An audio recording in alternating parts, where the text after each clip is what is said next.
mulai jam 2:10 ya. Mungkin kita sapa-sapa dulu ya kepada teman-teman yang baru hadir nih pada siang hari ini. Ada Pak Adam ya selaku speaker pada siang hari ini, lalu ada Pak Roberto Sitorus, ada Bu Yuli, dan juga ada Pak Alyubi nih. Oke, mungkin sambil nyapa-nyapa dari teman-teman juga semoga semuanya selalu dalam keadaan sehat walafiat ya. Nah, sambil menunggu yang lain hadir, kita mungkin berbincang-bincang dulu nih Pak Adam ya tentang kondisi market. Sebelum menanyakan kondisi market, saya ingin bertanya kondisi Pak Adam dulu nih. Sehat atau enggak nih Pak Adam? Ya, so far so good lah. Gimana market beberapa hari terakhir menurut Pak Adam bergerak seperti apa nih? Kalau dalam kondisi market akhir-akhir ini kita tahu bahwa banyak berita di luar sana yang membicarakan mengenai adanya potensi mengenai perlambatan ekonomi atau bahkan resesi ya di Uni Eropa karena krisis energi. Dan kita tahu bahwa berita-berita yang memberikan sebuah fear atau ketakutan di dalam pasar itu membuat US dollar menjadi demand karena partisipan pasar kebanyakan bermain safe atau bermain tanda kutip bermain aman dan mengincar aset safe haven dalam bentuk US dollar. Dan hal ini yang menyebabkan kenapa US dollar sampai saat ini masih bergerak dalam keadaan yang cukup relatif bullish ya. Apalagi kita tahu bahwa Jerome Powell ataupun Federal Reserve cenderung akan menaikkan suku bunga sebesar 4% ya sampai akhir tahun 2022 ini. Dan itu memberikan sebuah boosting sentimen dan juga demand terhadap US dollar. Yang pertama karena Federal Reserve sangat-sangat agresif dan sangat-sangat hawkish. Ini soalnya aku lagi webinar.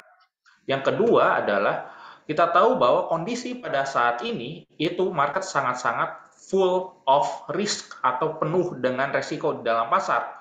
Dan resiko di dalam pasar itu identik dengan safe haven yang menguat. Dalam kasus ini adalah US dollar. Karena partisipan pasar lebih memilih holding dalam bentuk cash dibandingkan aset safe haven lainnya seperti emas, Japanese yen ataupun Swiss franc ya, seperti itu.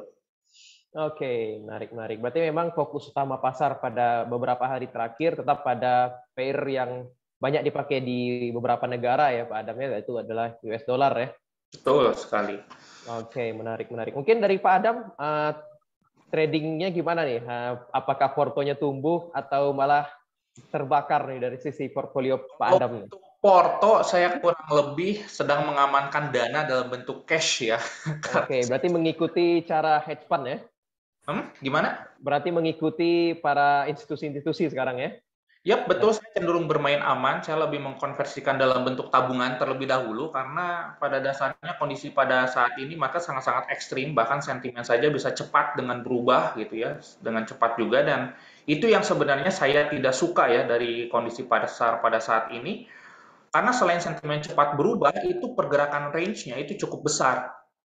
Katakanlah kita melakukan analisa, kemudian kita entry dan tidak sejalan dengan analisa kita, bila mana kita tidak menerapkan aset manajemen yang baik, kita akan tergerus terhadap sebuah resiko sebenarnya yang tidak dapat diproyeksikan tentunya. Dan itu ada suatu hal yang tidak baik kalau untuk saya trading di akhir-akhir ini. Karena ya selain range yang besar, volatilitas, kemudian sentimen bisa berubah kapan saja tanpa ada jadwal di berita kalender ekonomi seperti itu. Oke, berarti memang beberapa hari terakhir Pak Adam lebih memilih sebagai trader yang konservatif terlebih dahulu ya daripada agresif ya demi untuk mengamankan dana, karena memang ketika kita tidak memilih tidak trading pun adalah salah satu tips and trick dari trading ya, seperti itu Pak Adam ya. Betul sekali. Betul. Menarik. Itu adalah bagian dari trading. Sekali lagi bahwa bila mana kita tidak melakukan trading, itu adalah bagian dari trading juga. Karena apa? Agar kita sendiri tidak expose sebenarnya terhadap resiko sebenarnya. Seperti itu. Menarik.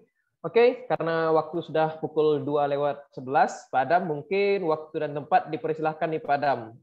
Sebelumnya kita bahas dulu nih. Pak Adam sebenarnya siang ini mau membahas apa nih? Mungkin bisa di-share dulu sedikit ke kita nih. Oke, saya akan spill yang akan dibahas tentunya mengenai topik yang akan diperhatikan oleh pasar pada malam ini, yakni Jackson Hole Economic Symposium ya, yang akan dihadiri oleh beberapa wakil central bank di seluruh dunia dan kita tahu bahwa Jerome Powell selaku ketua Federal Reserve itu akan memberikan speech-nya atau pidatonya mengenai komentar yang terjadi pada saat ini. Yang pertama, bagaimana Federal Reserve itu memanage inflasi yang ada di US pada saat ini, itu yang pertama. Yang kedua adalah bagaimana proyeksi suku bunga dari sisi Federal Reserve ke depannya. Dan itu yang mungkin akan dibahas oleh Jerome Powell ketika event Jackson Hole Economic Symposium yang akan diselenggarakan sebenarnya 2 hari, sampai at least, ya sebenarnya hari Kamis, Jumat. Namun, Jerome Powell baru bisa hadir dan memberikan speech-nya mungkin di hari Jumat malam ini ya. Di jam 10 sampai jam 11-an lah baru ada sekitar speech-nya. Seperti itu. Oke, baik. Itu mungkin sedikit gambaran dari Pak Adam ya tentang materi kita siang hari ini. Materi kita tetap membahas tentang makroekonomi atau yang terjadi di pasar baru-baru ini ya teman-teman ya. Oke, mungkin dari Pak Adam, waktu dan tempat dipersilahkan untuk bisa share screen. Oke, kita share screen saja mengenai event yang akan rilis pada hari ini. Sebentar. Bahwa mengenai Jackson Hole Economic Symposium ya, dan juga dari sisi US dollar outlook itu seperti apa. Namun sebelum saya maju ke presentasinya, bahwa saya ingin menjelaskan mengenai di Jackson Hole Economic Symposium itu yang akan dibahas oleh Federal Reserve itu mencangkup apa aja sih. Namun yang perlu kita perhatikan sebenarnya lebih ke arah key points dari 3 ini ya. Yang pertama, bagaimana Federal Reserve itu mengomentari mengenai outlook ekonomi US ke depannya, apakah berada dalam zona menuju resesi atau bahkan zona aman, tidak masuk ke resesi, dan juga ekonomi secara global tentunya. Kita tahu bahwa dengan China yang masih menerapkan lockdown, itu memberikan sebuah fear tambahan di dalam pasar, karena kita tahu bahwa supply terbesar di dunia dari sisi chip shortages, kemudian dari sisi barang-barang tambang, elektronik, dan lain sebagainya itu berada di China. Dan sekarang China ini sedang ada lockdown karena COVID di sana masih belum usai.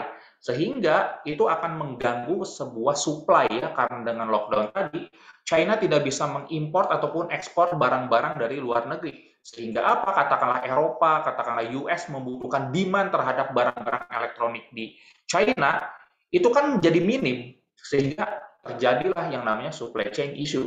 Jadi mungkin akan mengomentari mengenai global ekonomi juga dari si Federal Reserve, dan juga yang keduanya adalah bagaimana Federal Reserve itu mengomentari mengenai strategi ya, khususnya bagaimana mereka menurunkan inflasi agar berada di target range mereka ya, yakni di 2-3%. Seperti itu. Dan yang terakhir adalah key points yang paling mungkin diperhatikan oleh pasar. Sekali lagi bahwa key points nomor 3 ini adalah key points yang paling diperhatikan oleh pasar, yakni bagaimana Federal Reserve mengomentari mengenai proyeksi kenaikan suku bunga.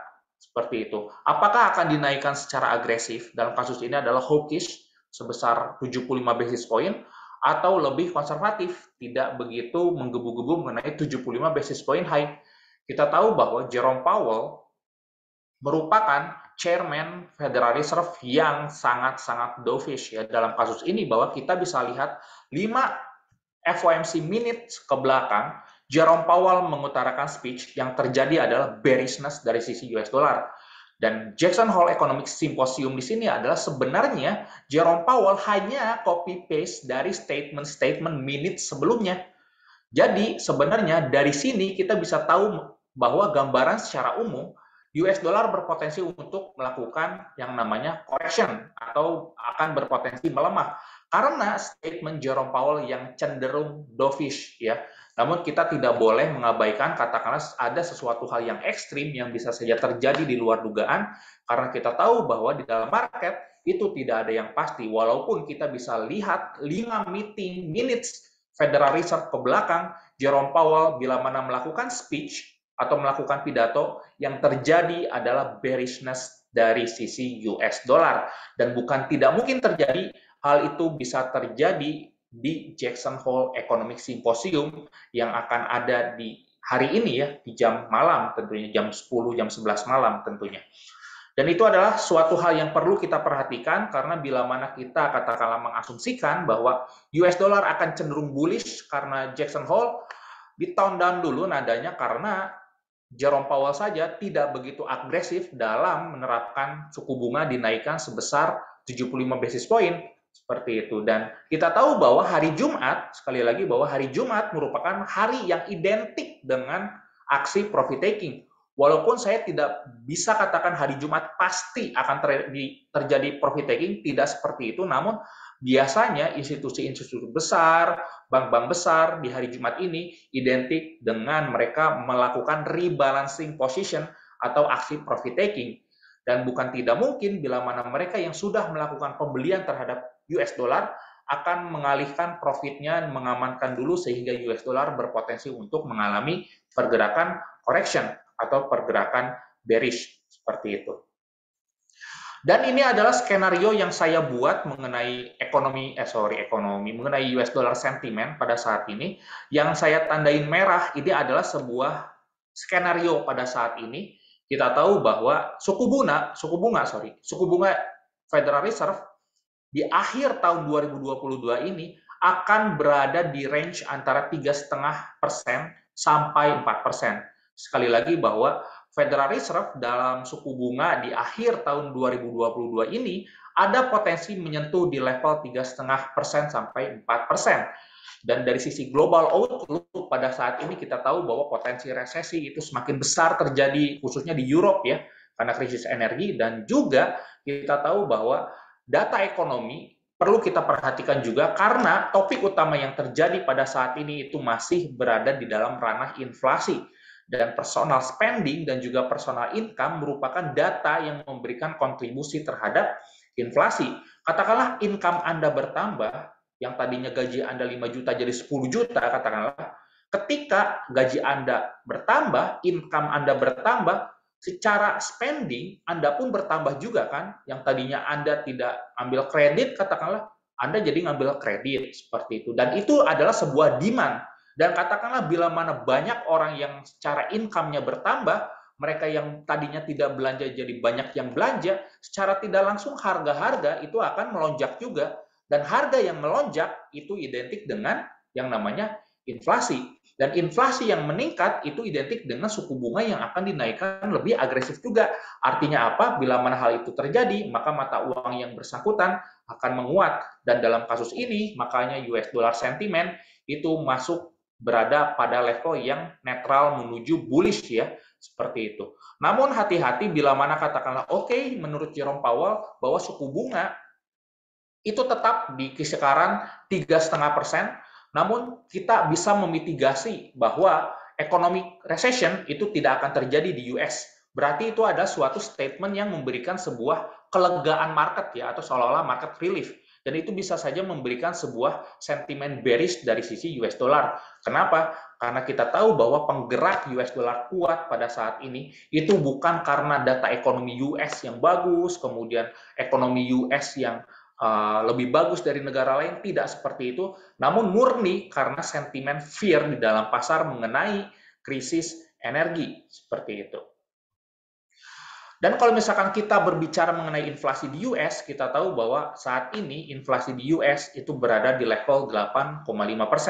Dan ini merupakan yang tertinggi selama 4 dekade atau 40 tahun terakhir. Dan dampaknya apa bila mana inflasi ini tinggi? Tentu suku bunga akan dinaikkan secara agresif oleh Federal Reserve. Tentu dengan adanya kenaikan suku bunga yang akan cenderung agresif, maka US dollar cenderung mendapatkan sentimen bullish.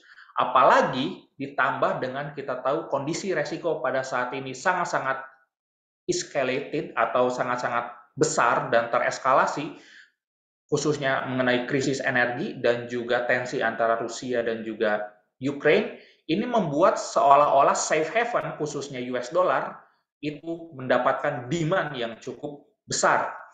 Dan bisa kita lihat bahwa inflasi yang terjadi di US itu kontribusi terbesarnya adalah yang saya warnain biru di sini ya, biru langit ataupun biru tua adalah harga energi dan juga harga makanan ya.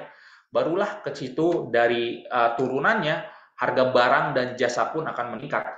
Logikanya seperti ini ya, katakanlah Anda memiliki bisnis roti di Pulau Jawa, katakanlah seperti itu. Kemudian Anda memiliki anak perusahaan di Sumatera, katakanlah.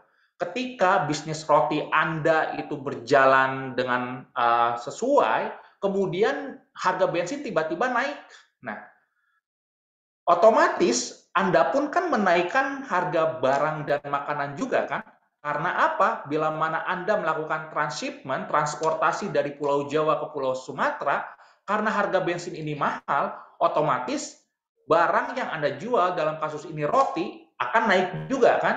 Seperti itu. Dan itu yang secara tidak langsung inflasi akan tetap berada pada level yang tinggi. Seperti itu. Dampaknya, bila mana inflasi di US masih berada pada level yang tinggi, Federal Reserve harus terpaksa menaikkan suku bunga lebih agresif lagi. Dan dampaknya adalah penguatan US dollar, apalagi ditambah dengan kondisi resiko pada saat ini yang penuh dengan uncertainty atau ketidakpastian. Dan secara kesimpulan bahwa di sini saya akan menjelaskan dollar smile theory ya, bahwa di sini kita tahu bahwa ada yang namanya US dollar appreciation ya di sini. US dollar appreciation, dan di sini adalah US dollar depreciation.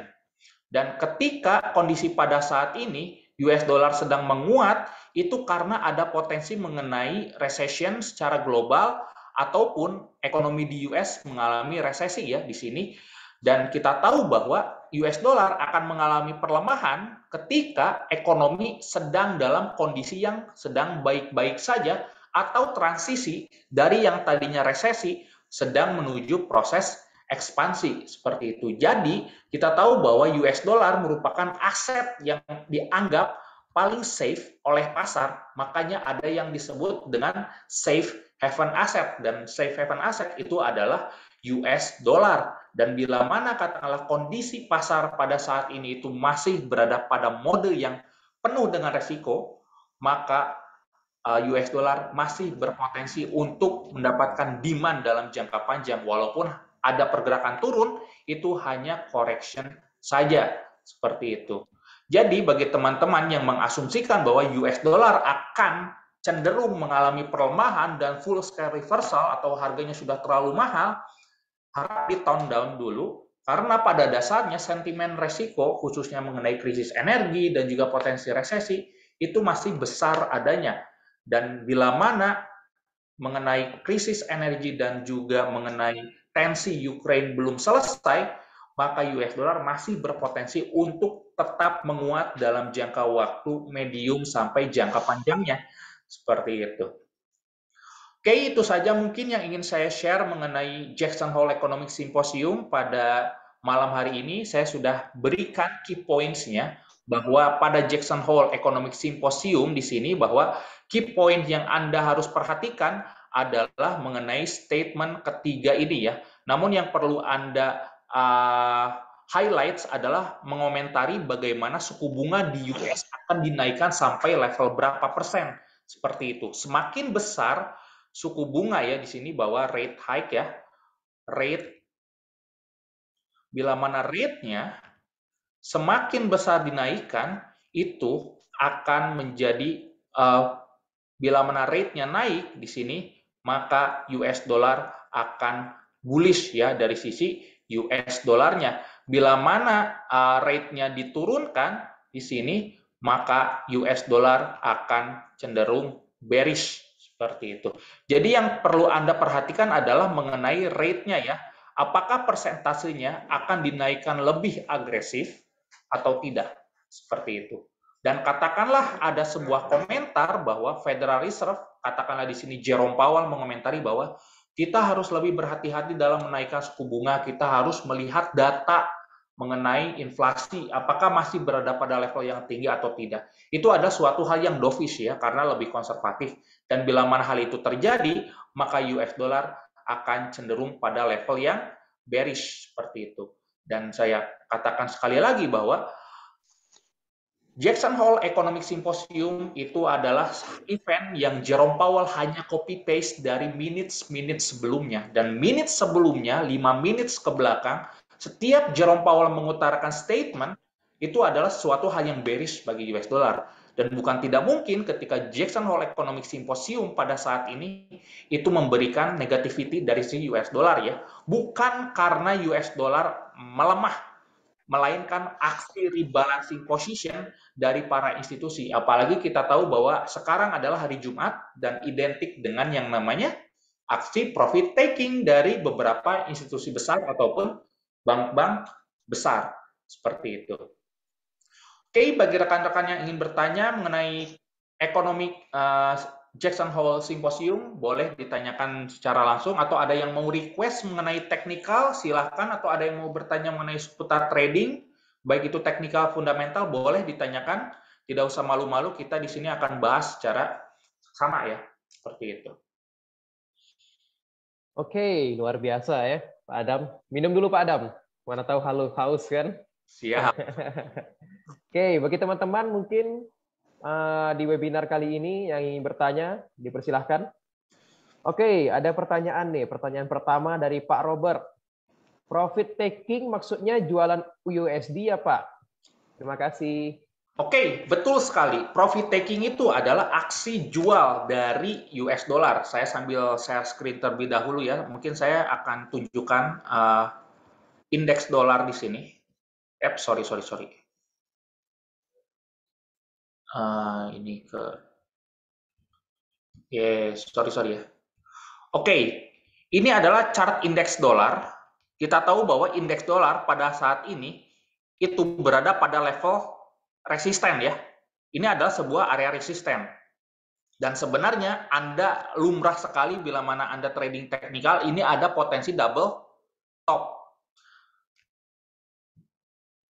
Dan aksi profit taking yang dimaksud saya adalah ketika para institusi sudah melakukan pembelian US dollar di sini, ketika ada event yang menurut mereka oke, katakanlah sesuai dengan ekspektasi, maka mereka akan melakukan profit taking sehingga mereka menjual US dollar, makanya US dollar cenderung mungkin akan bergerak turun atau koreksi ya.